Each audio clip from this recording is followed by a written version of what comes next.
Estamos en Barra de Libros, en el corazón, en el alma de esta Feria Internacional del Libro 2018, con mi compañero Luis Muñoz Oliveira, LM Oliveira, que tenemos un invitado de lujo, maestro, un gran escritor que tiene el libro del año, porque entre todos los grandes autores contemporáneos mexicanos, creo que el lugar que está reconociéndose entre los lectores es el de Emiliano Monge. Qué gusto tenerte con nosotros, Emiliano. ¿Cómo estás? Mucho gusto. Querido amigo. Querido. Qué gusto. Que tienes una novedad con un extraordinario título. Es una portada maravillosa, muy sutil, que va contando, no contar todo. Este libro comienza con un inesperado, para mí como lector, un inesperado personaje que es tu abuelo, en donde yo me imaginé que iba a encontrar una novela de ficción y que la ficción es irreparable al contar la verdad. Difícil, ¿no? Difícil contar tu historia y una historia que arranca con tu abuelo, que comienza con tu abuelo. Sí. Bueno, primero muchas gracias por la invitación. Me da mucho gusto estar aquí con ustedes. Efectivamente es una novela de no ficción que empieza con la historia de mi abuelo que se hace el muerto y empieza con ese pasaje con el del abuelo haciéndose el muerto. La novela, digamos, tiene 3 narradores y medio y ese medio condensa en 3 momentos de la novela muy particulares las huidas de los 3 personajes. Y con la que empieza es la del abuelo, ¿no? Fue difícil, pero no más difícil que un libro de ficción, la verdad. Sí. Los libros empiezan de muchas maneras y generalmente son absolutamente olvidables los inicios. Sin embargo, hay 1, 2, 3, 4, 5 inicios memorables. 100 años de soledad, Conversaciones en la Catedral. Y yo diría que No contar todo tiene un inicio memorable. ¿De dónde sacaste la frase? ¿Cómo te vino a la cabeza? ¿La sacaste del periódico de verdad o es...? Sí, es verdad. La novela empieza con Rasputín, monje maldito, que es real cuando mi abuelo reapareció después de haberse hecho el muerto y estar desaparecido unos años. Un periódico de Sinaloa tituló así, el periódico de Nota Roja de Culiacán, tituló así con la foto de mi abuelo, ¿no? Es que es Decía una frase... Rasputín, monje maldito. Sí. Monje con G. Monje con G. Que es el apellido de nuestro querido... del que se trata la novela, de nuestro ¿no? querido Emiliano. Pero es un inicio brutal. Sí. Y entonces fíjate que es curioso porque dudé mucho con ese inicio. Dudé mucho de si la frase quedaba o no para un principio, de si valía la pena ponerla o no. Y me costó mucho, yo te diría que incluso, Luis, tú conoces la novela desde manuscrito, desde antes de que fuera editada.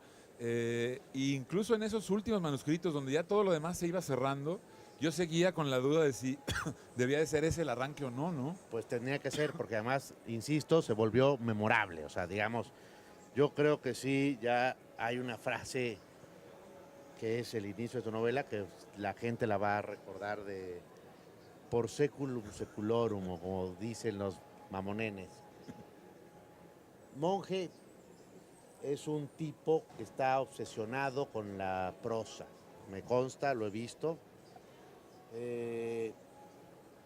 Trabaja, talla los párrafos como si fueran versos. Están perfectamente acabados cada uno. Y de pronto, Camacho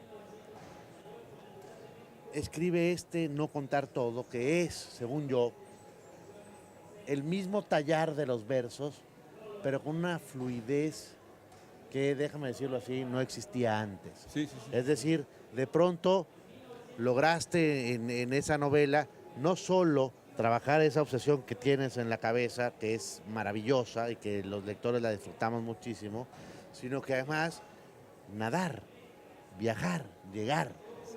Sí, o sea, estoy completamente de acuerdo con lo que dices y yo fíjate que he tratado de encontrar una explicación a este tema, a por qué pasó eso, ¿no? Y creo que a mí me sucede que así obsesionado como soy por el lenguaje, por la estructura, por el ritmo, por la musicalidad, por la arquitectura en general de la plástica del lenguaje, también solamente soy capaz de avanzar en la historia cuando estoy sentado escribiendo.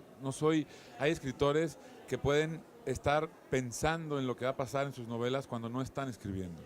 Imaginarlas, incluso hay gente que la escribe completa y después la vierte, ¿no? Yuri Herrera, por ejemplo, alguna vez me contó que él la rumiaba y después cuando se sentaba eran 15 días de escritura. Una novela que había rumiado durante 2 o 3 años. Y yo no puedo avanzar salvo cuando estoy escribiendo. Y aquí lo que pasó es que la historia ya estaba. Yo no necesitaba estar avanzando porque la historia es la que es. Y entonces le pude dedicar el doble en el espacio del trabajo al lenguaje y a la fluidez. Y eso creo que explica mucho de por qué esta novela es más rápida, por un lado, y por otro, porque es una novela que está llena de oralidad, que tampoco pasaba en mis novelas anteriores.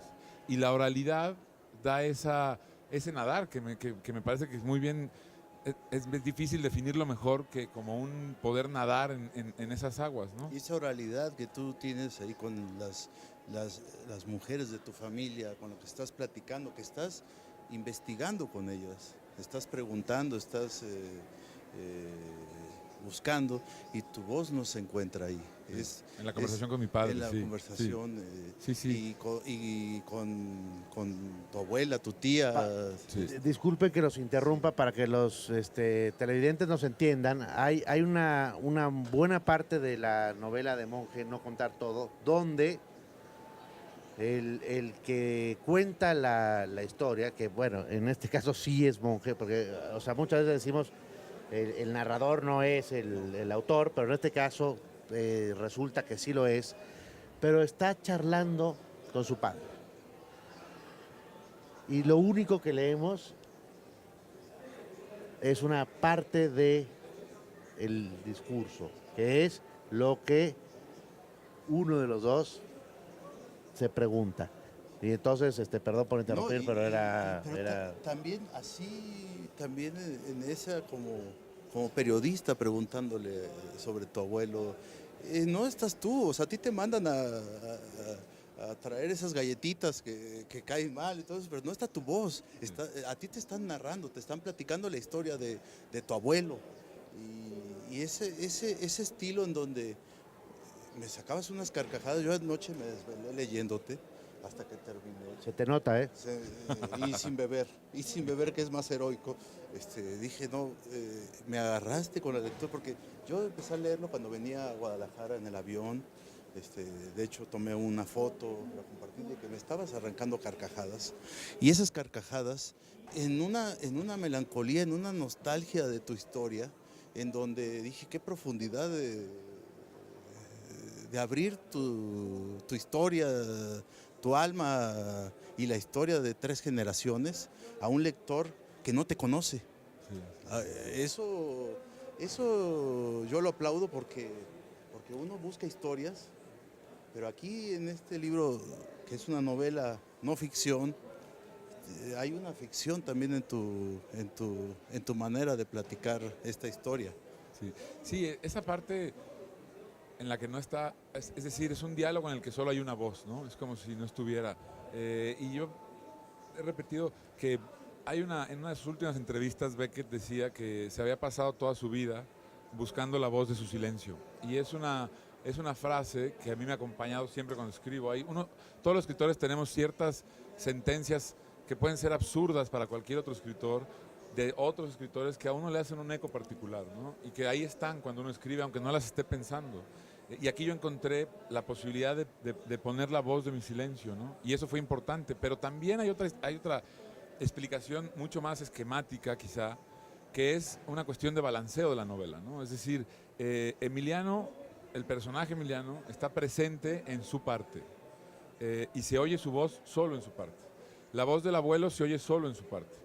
Si en la parte del padre, que es el personaje central de la novela, sí, si hubiera oído la voz del padre y la de Emiliano, Emiliano hubiera sido el personaje central de la novela, porque hubiera estado en 2 de las 3 partes de la novela, ¿no? Entonces yo quería que él fuera solamente ese silencio, que además permitía que el lector tomara el lugar el lugar mío. Ahí me daba mucho reparo acabar haciendo una novela de autoficción porque no creo en la autoficción. Y no quería que fuera el yo el centro. Quería diluir completamente el yo. Y ahí podía diluirlo de tal modo que Emiliano fuera incluso cualquier lector, ¿no? O sea, el juego es que el lector se vuelva ese yo para que se diluya de manera completa, ¿no? Y entonces pasa esto que es solamente un diálogo que se vuelve monólogo. Y hay una cosa que, digamos, no sucede en todas las novelas. El título es una instrucción de lectura. Y eso a mí me parece fundamental, porque o sea, tú ya entras al libro sabiendo que no te van a contar todo. Pero esa es casi una forma de pararse frente al mundo. Sí, yo, o sea, y lo hemos platicado algunas otras veces, ¿no? Yo creo que se nos olvida que el título es la primera línea de una novela, ¿no? Es decir, no es algo que la resume o que la explica. Tiene que ser algo que es la primera línea. Es el umbral ¿no? del libro. Y es un poco, sí, el negativo después de lo que vas a ver, ¿no? Y también es, por lo tanto, una instrucción de lectura, ¿no? Y juega el título con la idea de la imposibilidad de contar todo, con la idea de que nadie puede aspirar a contar una historia tal cual fue. Al final, el primer editor es la memoria, ¿no? Cualquier cosa que recuerdes está editando. Estamos platicando, mi querido Luis Muñoz Oliveira, con un gran escritor que va a hacer historia en este país. No, tampoco, con literatura única mexicana, y en verdad no le cambie. Regresamos después del corte aquí en el corazón de la Feria Internacional del Libro. Emiliano Monge con nosotros.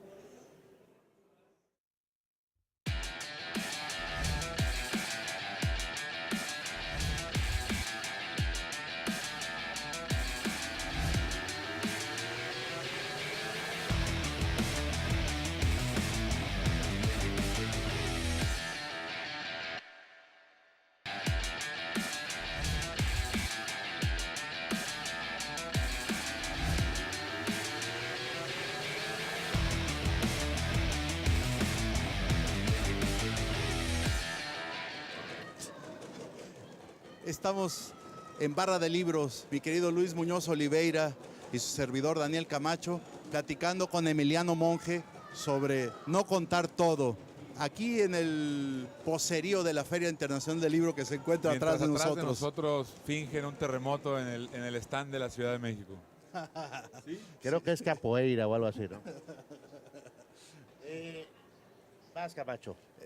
Estábamos charlando sobre tu novela, pero sobre cómo atrapas al lector de una manera muy fina con tus...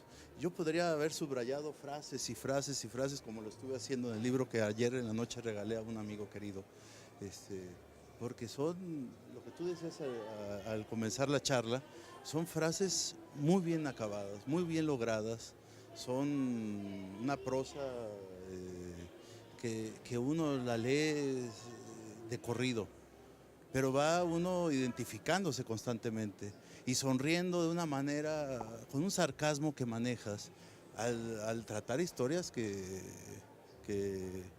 no es para estarse Perdón, no es Monge, para te voy a estar interrumpir, ya sé sonriendo. que quería decir algo, pero añadiendo a lo que está diciendo Camacho, tienes una capacidad de regodearte y de reírte de tu propia vida que a mí me parece fundamental. Y entonces, ya estaba él señalando una cosa que a mí me parece que hay que charlarla. La autoficción le parece a Monge, yo comparto lo que le parece a él, que no sirve para nada. Y sin embargo se tira a escribir una novela donde el personaje que la cuenta, bueno, ya nos dijo que está dividida en 3 partes y que no la cuenta tal cual, pero uno de los personajes que cuenta la historia es el mismo. Y entonces, ¿cómo se resuelve esa paradoja? Yo sé cómo se resuelve, pero cuéntanos cómo se resuelve. No, es que quizás sabes mejor tú que yo, porque yo sigo preguntándome cómo se resolvieron algunas cosas de esta novela. Hay muchas cosas, muchos asuntos técnicos de esta novela que me siguen siendo enigmáticos, cómo los fui resolviendo, ¿no? Creo que fue porque la pensé demasiados años. Y sobre todo porque lo que intenté fue poner distancia con esa autoficción donde el yo es el centro, ¿no? Es decir, donde el yo es el centro, es la historia, no hay una construcción de verosimilitud, qué es lo que necesita la novela. Hay una nada más como una pleitesía a la verdad. Y lo que hay que hacer es entretejer la verdad con verosimilitud, y ahí es donde juega el narrador y los diferentes narradores, ¿no? Y hacer que el yo no esté en el centro, que esté de manera periférica siempre, ¿no? Y sobre todo entender que esto de la autoficción no es más que una moda, porque autobiografía ha existido desde hace 2000 años, es decir, la autobiografía es el comienzo de la escritura en general, el tono autobiográfico, ¿no? Y eso es a lo que yo apelaba, al regreso a un tono mucho más autobiográfico que autoficcional, respetar los límites de los hechos, es decir, todo lo que está en la novela sucedió, todo. Después está entretejido, ahí sí, con un asunto de verosimilitud y de ficción, porque es donde puede caber el narrador y el escritor. Pero no hay un engrandecimiento de los hechos, y hay una búsqueda también de la parte más oscura de cada uno de los personajes, ¿no? Eso de lo que decías de reírme de mí mismo, creo que es fundamental, porque la autoficción pasa por encima del patetismo de los personajes, ¿no? Y yo creo que el patetismo es fundamental en cualquier novela y en cualquier ficción, ¿no? Y a mí me interesaba mucho hablar de esa.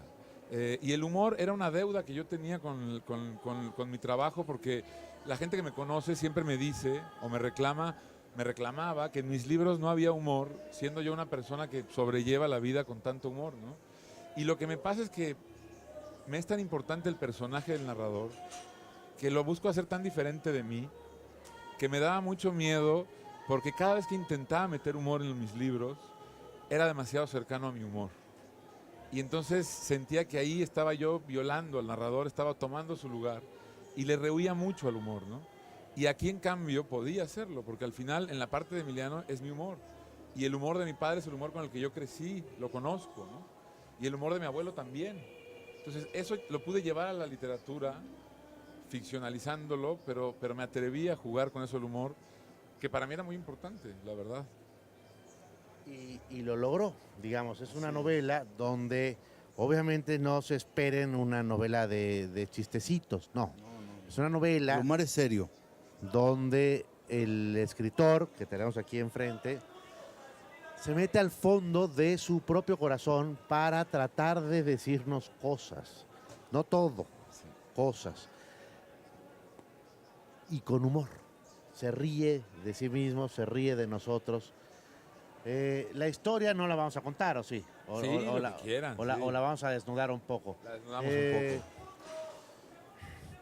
Emiliano tiene familia en Sinaloa y todo empieza con su abuelo, que es este Rasputín, un monje hijo de su bla, que finge su muerte, y la finge varias veces. Y es que es un muy mal tipo, o sea, digamos, es un muy mal tipo, muy buen tipo. Engaña a la abuela de 100 maneras, pero digamos, ni siquiera es un engaño que fue y se acuesta con otras mujeres, no, es otro tipo de engaño. Es el engaño de no te voy a contar de qué está hecha mi vida de verdad. Y ese es el engaño fundamental.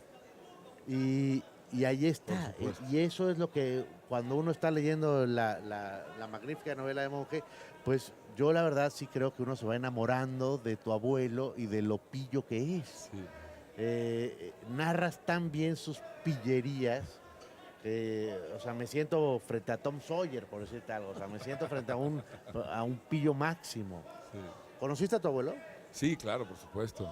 Lo conocí, lo conviví con él, primero de manera muy distante, porque no había una relación de mi padre con él, una distancia enorme que hubo muchos años, y después yo, por mi cuenta, empecé una relación con él de la que mi padre no supo hasta esta novela, una relación que duró hasta su muerte y que fue de mis 16, 17 años hasta su muerte, que fue cuando yo tenía cerca de 30, ¿no? 28, 29. Y él vivía en León, en Guanajuato. Hablábamos y yo iba a visitarlo bastante.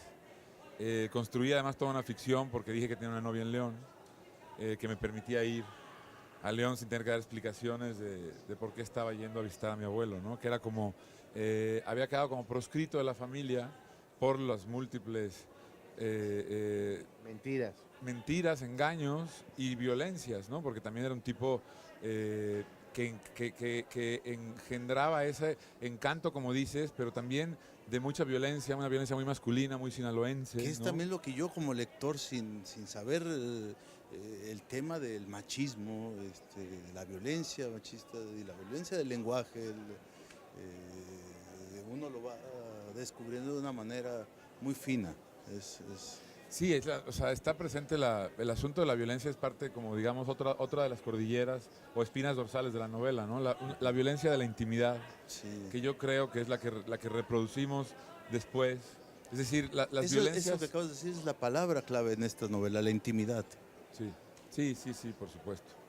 Por supuesto, y la violencia está contada desde la intimidad, ¿no? Es decir, la violencia que vivimos hoy en México del narcotráfico, del crimen organizado, es una violencia profundamente patriarcal, con un razonamiento y una forma patriarcal que tiene un origen en las violencias de la intimidad de la familia, de la vida de dentro de la casa, de las relaciones entre la madre y el padre, la madre y el hijo, el padre y el hijo, los hermanos.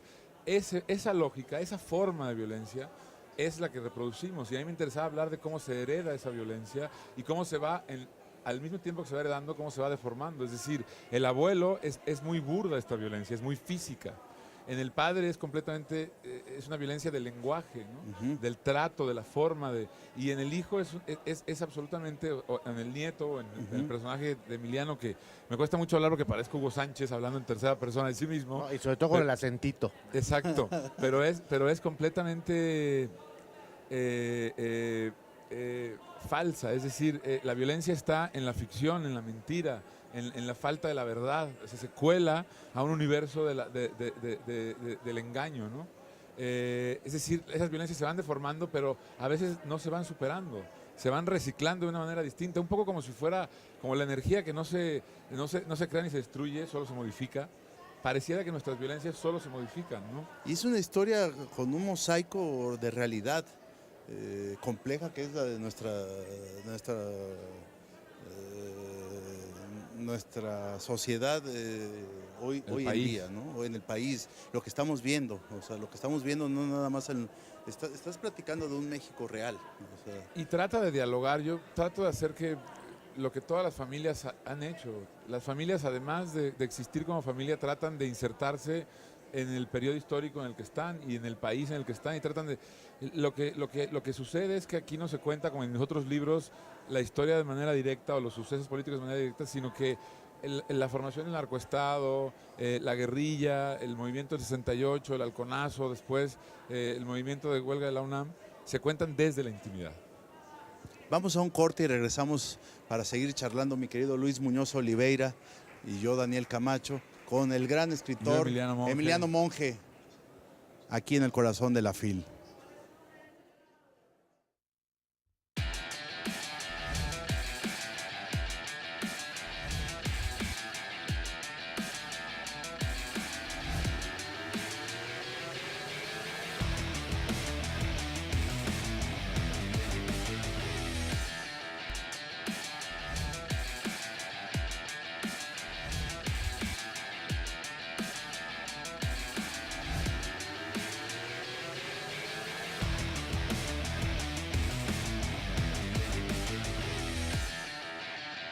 Regresamos a Barra de Libros, mi querido Luis Muñoz Oliveira y yo platicando con Emiliano Monge, no contar todo.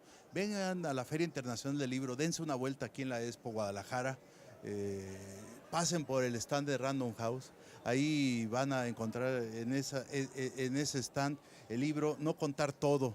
También pueden encontrar el libro de mi querido Luis Muñoz Oliveira, que es El oficio de la venganza. Y el mío de Ya supérenlo. Y de los demás libros de Luis Muñoz en ficción. Y también los demás de Monge. Y los demás de Monge y los demás míos. Exacto. Es decir, vayan Hay todos libros, vayan todos a Pero Random aquí House. están las 3 novedades que estamos presentando a ustedes como Oye, como lectores, querido Monge. Camacho, déjame meterme ahí con nuestro amigo Monge. Es una novela de huidas. Hay 3 huidas. y sin embargo nadie logra huir. Es tratar de escaparse para quedarse encerrado. Lo cual no sé si salió o lo tenías planeado. No, la verdad es que es una de las cosas que me he dado cuenta. Me pasó una cosa muy extraña con esta novela, que es que yo, todo lo que había pensado que iba a ser y que me tardé tantos años, se deformó muy rápido cuando empecé la escritura. Entre otras cosas porque el miedo que yo tenía de que iba a ser un desgaste emocional muy duro para mí y de que era un tema muy complicado, cuando al final, por fin, después de años y años, me senté a escribir, es como si me hubieran desconectado de la Matrix. Es como si me hubieran sacado todas las conexiones emocionales con mi historia, con mi padre, con mi abuelo, y como si lo hubiera escrito sin ningún vínculo afectivo, ni conmigo mismo, ni con ellos, ¿no? Había como si hubiera sido un poco el tiburón, y lo pensaba estos días también, justo antes de morder, después de acechar, de dudar, de dar vueltas, cuando se tira, voltea los ojos para protegerlos y ataca sin ver. Y mientras muerde y desmiembra, no está viendo. Y es como si yo hubiera cerrado los sentidos para escribirla, ¿no? Y eso hizo que cuando acabé y reconectó todo eso, me cayó encima como una losa. Y entonces trato ahora de encontrar explicaciones. Muchas tienen que ver con esto que estás diciendo, encontrar una explicación a cómo una novela que tenía que ser sobre la huida termina siendo sobre la imposibilidad de huir, ¿no? Sobre cómo es imposible al final escaparse, ¿no? Escaparse de uno mismo y porque escaparse de su propia lo que estás historia. buscando es escapar de uno mismo. No es que mi abuelo se haga el muerto porque se quiere ir de su familia. Se hace el muerto porque se quiere ir de sí mismo. Y es algo que es simple y sencillamente imposible. Porque ¿no? al final de cuentas, y obviamente no les vamos a contar la novela, nada más les vamos contando fragmentitos. La historia del abuelo de Monje pues es magnífica, hay minas, hay huidas. La historia del padre pues también es magnífica porque hay guerrillas y 68s. Y la mía es más aburrida. Y es lo que Sí. y la de Monje no es historia, Sí. la de Monje es la no historia. Sí. Y entonces yo me imagino, pero no lo sé, que te enfrentaste a qué bien está la historia de mi abuelo, qué bien está la historia de mi padre, qué pinche está mi historia. Mi vida. No, es que no quiere, ese es para un libro.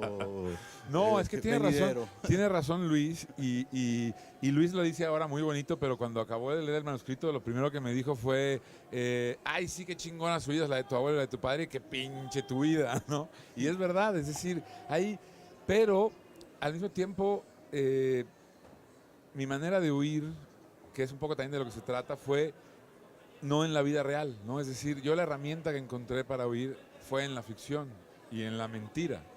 Y lo que hay es un desnudar una serie de historias como las que me apropio, ¿no? Hay momentos en los que se cuentan historias de mi padre como si fueran mía y otra de mi abuelo como si fueran mía, porque hay una cosa como de construcción en esas vidas tan parcas que nos deparó a nosotros, a nuestra generación, una reinvención, y yo me perdía mucho en esa reinvención, ¿no? Y es una huida mucho más ficción, o sea, como... La ficción está en tu personaje. es que más o menos, sí. No, o sea, es que al final, yo les decía, son 3 huidas, y claro, la última huida, o la primera, o la fundamental, es la de Monje de sí mismo. Exactamente. Y se logra en la novela, escúchenme. Y sin embargo, es la única que... Y no es por decir que yo sí supe huir, porque nadie sabe huir, ¿no? Pero al final,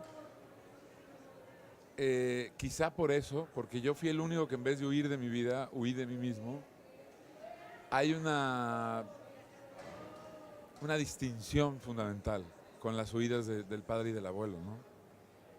Y hay escapismo, que no es lo mismo que huir. En ese sentido hay un charlatán detrás de todo esto. Y Monje se plantea a sí mismo, creo yo, como un charlatán. Se dice a sí mismo, miren señores, mi abuelo y mi padre son geniales y yo soy un charlatán.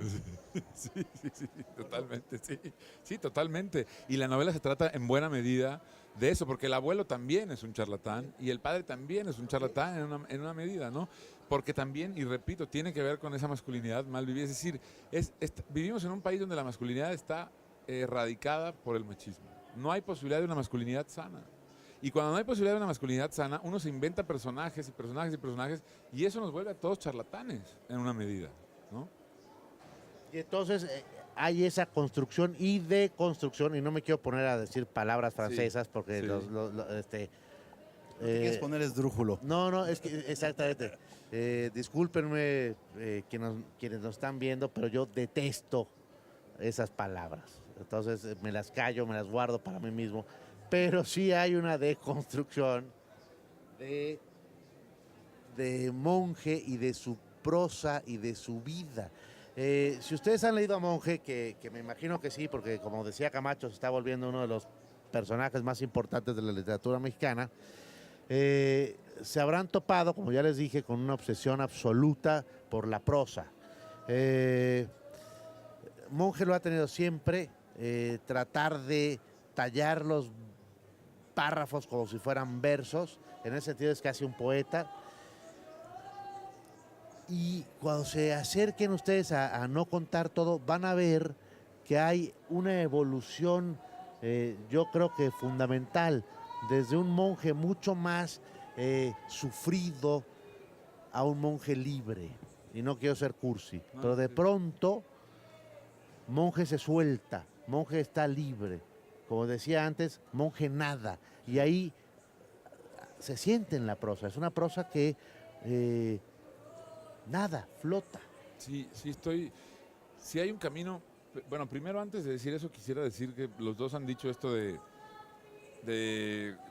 que me estoy volviendo en las letras mexicanas, etcétera. Yo eso no estoy de acuerdo, y no estoy de acuerdo por una razón que me gusta insistir. Yo creo que la historia de la literatura mexicana y sobre todo de los últimos 50, 60 años se pensaba en esa lógica de hay 1, 2, 3 escritores y creo que nuestra generación es la primera generación que es una generación de verdad amplia, con todas las diferencias que hay en la grandes generación. escritores contemporáneos. Grandísimas. Yo creo que hace muchas generaciones no había un boom de escritores mexicanos que tiene que ver con que se acabó la cosa de que hay que vivir en el centro para ser escritor en México, que se puede vivir en Guadalajara, en Torreón. Sí, a eso voy, en Veracruz, en Yucatán, que se acabó la cosa de que hay que ser hombre para ser un gran escritor en México. Las escritoras en los 80s, la mayoría son escritoras mujeres. Hay escritoras mujeres muy buenas. Y es un panorama enorme. Luis Ortuño, Verónica Gerber, Fernanda Melchor, es decir, y eso nos podríamos poner aquí a decir, llegaríamos a 30 o 40 escritores que todos. Lo que hace que de pronto uno tenga más ruido que el otro es que tu libro salió cerca de una feria o unos meses después. Es decir, y que el azar, por fin, el azar tiene un papel en la literatura mexicana que hace que a alguien le vaya mejor que a otro y no esta cosa casi prehistórica de los varones de la literatura, ¿no? Y eso me parece muy importante. Ahora, dejando eso y pasando al asunto de la literatura. Te voy a tener que interrumpir. O sea, a mí me pareció hermoso el discurso, estoy de acuerdo contigo en lo fundamental. Sin embargo, creo que la literatura es riesgo y apuesta. Sí. Y tú eres riesgo y apuesta y lo has hecho. Pero muchísimos. Ya lo sé, pero bueno, digamos, para mí, entonces esto ya se vuelve un juicio personal. Sí. No es, obviamente, ni Camacho ni yo tenemos un canon, ni lo pretenderemos jamás. Jamás sería horrible un canon de Camacho, sobre todo, ¿no? Imagínate. Pero, digámosle entonces de esta manera, desde mi perspectiva como lector, Emiliano Monge es uno de los mejores escritores mexicanos vivos y lo admiro muchísimo. Ahora sí llega... Yo a ustedes también, y te lo digo en serio. Sí, ya lo el sabes. uso de la palabra a ti. Llega Después tu de decir respuesta. que hemos Volviendo después de los disfrutado. cebolleos, exacto, porque yo opino lo mismo, cabrón. Tiene razón, yo creo que mi gran obsesión es el lenguaje como material. O sea, a mí me gusta pensar que es una materia, que es un material que tiene una plástica particular y que hay que darle volumen cuando se escribe. O sea, creo en la tridimensionalidad de la página y eso para mí es muy importante, ¿no? Y en ese sentido, esta novela y también tiene que ver, y después diré algo más sobre por qué fluye, Vamos a un Bueno, parece corte. que nos están mandando a corte. Solo me mandan a corte cuando estoy hablando yo. Es que- ¿Qué onda con los luchadores? Es que para que el televidente pueda seguir disfrutando, vamos a un corte y regresamos Sigamos con Emiliano disfrutando a Monge, Monge. aquí en el corazón, No, muchas en gracias. el alma de esta Feria Yo diría Internacional en del los Libro. riñones de la feria, más bien. En la uretra de la feria. Mira, mira, nada más, qué maravilla la feria.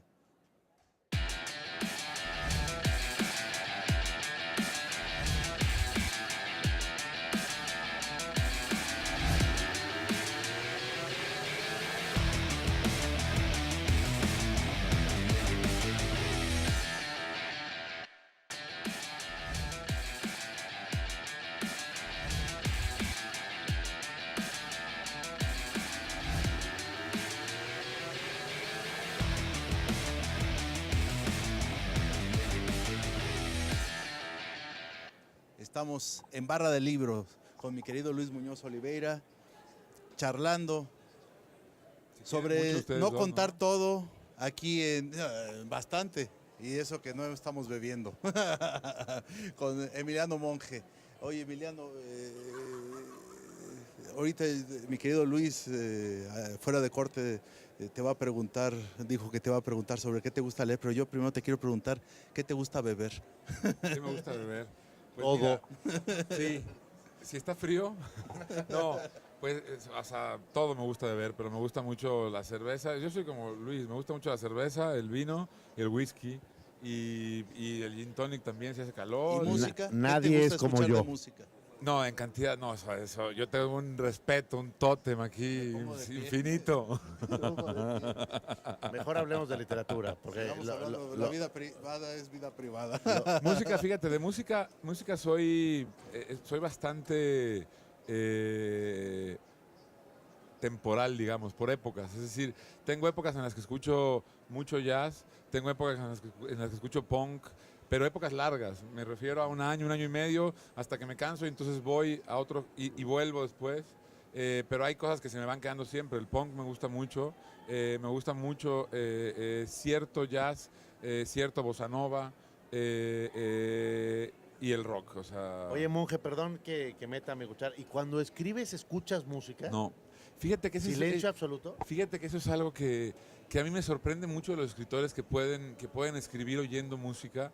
Yo necesito silencio, no absoluto, porque puede haber ruido de fondo y ese no me molesta. Es decir, pueden estar los perros ladrando, puede estar pasando el señor de Se Venden Fierros y eso que molesta tanto al señor Los tamales Aguilar Camín. oaxaqueños. Pueden pasar, es decir, puede haber ruido de fondo y me concentro muy fácil. Pero la música, quizá porque me gusta tanto, que si pongo música, parte de mi atención se va. Y como me importa tanto el ritmo, yo mientras voy escribiendo voy como murmurando la escritura. Y quizá eso es lo que hace que nunca jamás he podido, y lo he intentado 1000 veces, y nunca acabo parándome, pagando la música, y no puedo. ¿Ustedes pueden escribir con música? Yo sí, pero... Tú escribiste una novela entera escuchando reggaetón, cabrón. Sí. ¿no? Y por eso me volví loco y ya nadie me quiere. O sea, digamos, eso me pasó un día y ya no se me quitó. Después de eso, Tengo a J Balvin en el corazón. Más o menos. Monje es un poeta, y no lo digo desde el sentido cursi, porque digamos, siempre es muy fácil en un programa de cultura decir el Sí, gran poeta. el maestro. No, lo digo con sinceridad y admiración. Y lo que estoy tratando de decir es que, cosa que ya dije 100 veces, pero la digo de nuevo, trabaja los párrafos con una dedicación absoluta. ¿Vas a ser poeta algún día en tu vida? No me atrevo. Fíjate que lo he querido, lo he pensado. Soy un gran lector de poesía. Cuando yo me atoro en una novela, lo que me sirve siempre para desatorar es leer poesía, no leer narrativa, ¿qué te curiosamente. gusta leer de poesía? También, mira, yo creo que hay la Champions League de la poesía, que es Chile, Perú y Nicaragua en América Latina. O sea, eso me parece que Enrique Lin, que Zurita, que Eyel son, hablando de los últimos años y de los últimos grandes poetas, ¿no? Me interesa mucho la poesía inglesa de una época. Creo que ahora pasa un mal momento. La poesía en Europa, salvo en Europa del Este, que creo que hay cosas muy interesantes. O sea, la poesía española está muerta, la poesía francesa está muerta, la poesía inglesa está muerta. En Estados Unidos no, en Estados Unidos sí sigue habiendo una poesía muy viva, me interesa mucho, pero no lo sé hacer. No soy escritor, no soy poeta. Es decir, quizá poema en prosa puedo, pero poesía se me escapa algo a mí, se me escapa, ¿no? Lo he intentado y no encuentro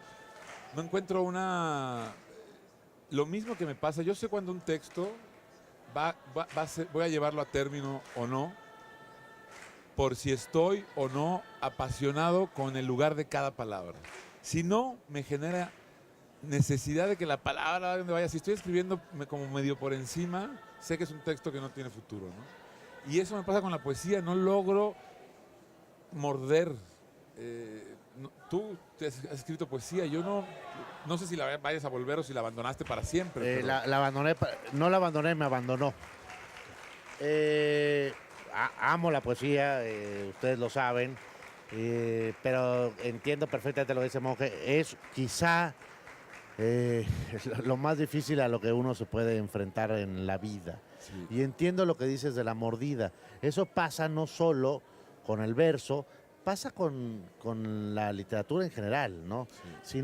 Si no te muerde el texto, sí. no hay texto, No hay texto. no hay nada. Por más que el texto avance y que digas, esto está bien, pero no, si no hay Oye, mordida. Monje, pero dijiste que la Champions League son los que dijiste, pero también hablaste de un periodo de la poesía inglesa que no nos revelaste. Me imagino cuál es, pero háblanos de esos poetas, a ver cuáles son. No, pues adivínalos, cabrón. Bueno, yo diría que Walt Whitman es una de las Sí. cosas más grandes del planeta Tierra. El planeta Tierra. estoy de acuerdo. Y sobre todo aquel verso que dice I celebrate myself, porque yo también me celebro a mí mismo. O sea, digamos, No, a ver, Hojas de Hierba evidentemente es un Una cosa punto y de- aparte, ¿no? Y quizá el último punto y aparte para mí es Dylan Thomas, ¿no? O sea, es decir, hay versos como la oscuridad es un camino, la luz es un lugar, que hay pocas cosas que decir después, ¿no? O sea, sí. Ted Hughes. Ted Hughes me parece genial también, genial. Me parece que es muy disparejo Ted Hughes, ¿no? O sea, creo que el Ted Hughes del principio tiene la mordida y después ya no hay mordida, ¿no? Es que se volvió burócrata además de maltratador, ¿no? Ah, sí, Pero- bueno, maltratador sí, eso sí lo sé, pero burócrata también. Es que según yo todo maltratador es burócrata. Es que además, lo cabrón es que Silvia Plath se suicida metiendo la cabeza en el horno.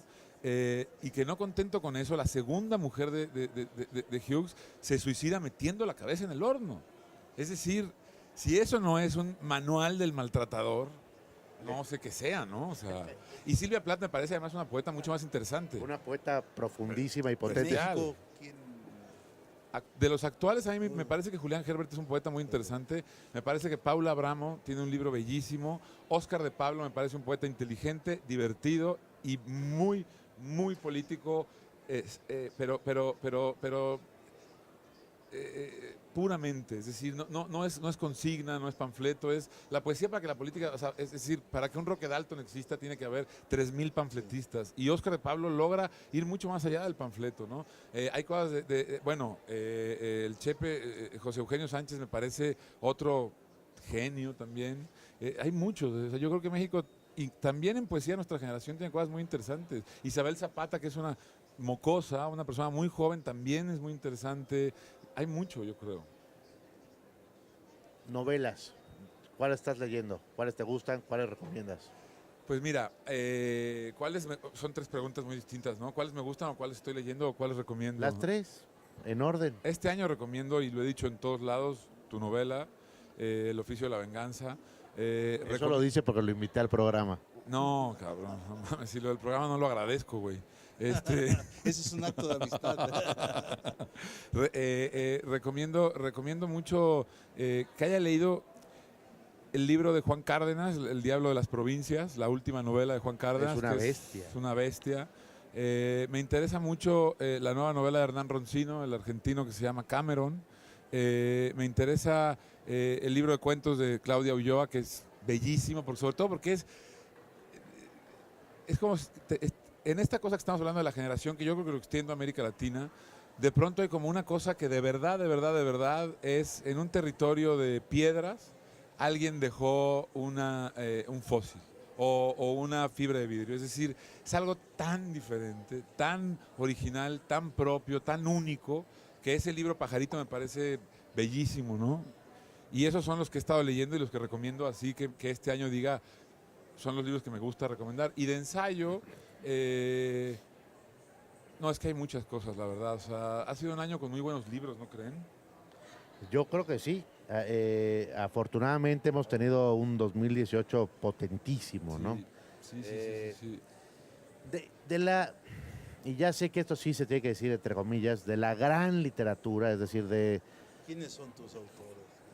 Para mí de esa gran literatura, yo creo que los que me parecen más importantes son, y aunque sean lugares comunes, ¿no? A mí me parece que hay dos momentos fundamentales en la literatura que son Shakespeare, sobre todo el Rey Lear, el momento en el que yo tengo tatuado un verso que es Who is it that can tell me who I am, porque hasta ese momento del Rey Lear todo lo que le pasaba a los hombres se explicaba por culpa de los dioses, ¿no? Y a partir de ahí es culpa de él, de la persona, y nace la literatura del hombre, ¿no? Vaya. El otro día no lo digo porque me volvieron a cortar. A la librería más cercana a su casa, o venga a la Feria Internacional del Libro de Guadalajara y compre esta novela, No contar todo, de Emiliano Monge. Qué gusto tenerte con nosotros. No, muchísimas gracias a ustedes, caray. Es un monje maldito. Es un monje. Sí, o un maldito monje. Hasta luego, Barra de Libros. Hasta Venga luego, a la muchas FIL. gracias. Gracias a los dos. No, pues al contrario. Oye, te quería preguntar eso.